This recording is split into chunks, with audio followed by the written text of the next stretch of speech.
Hi, so today I'm gonna do apple oatmeal cookies. I'm switching up this week and I'm doing desserts, and I got this recipe from the We Energies cookie book. They do it every year for like a Christmas thing, and I get one every year because my dad works for We Energies. And then let's jump in and let's look at these ingredients. Okay, we're gonna need salt, ground cinnamon, 2 sticks of butter.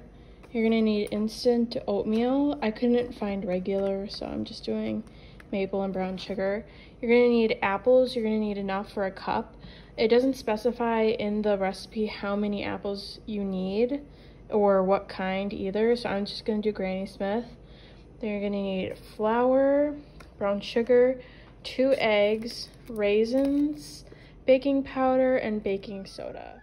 Okay, so the first 2 steps for me were to add the flour, baking powder, baking soda, salt, and cinnamon, and then mix them in a large bowl and set aside. And then the second thing I did was I chopped up all my apples and I peeled and washed them. And now the next step is to cream the butter and the sugar. Okay, so in this bowl, after I creamed the brown sugar and the butter, I added the 2 eggs and I mixed that in.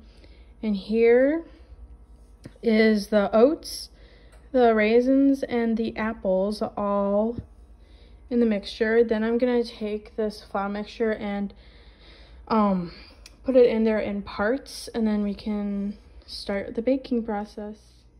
Okay, so my first batch of cookies just came out of the oven. What I did 1 tablespoon and put that dough on a tray and at 375 for 10 minutes, but I think I should do them for 12 minutes because these look just a little too soft, so I might have to scratch this batch and retry. But I will definitely show you the second batch on 12 minutes to see if it looks any better. Okay, so this is what it looks like when you bake them for 12 minutes.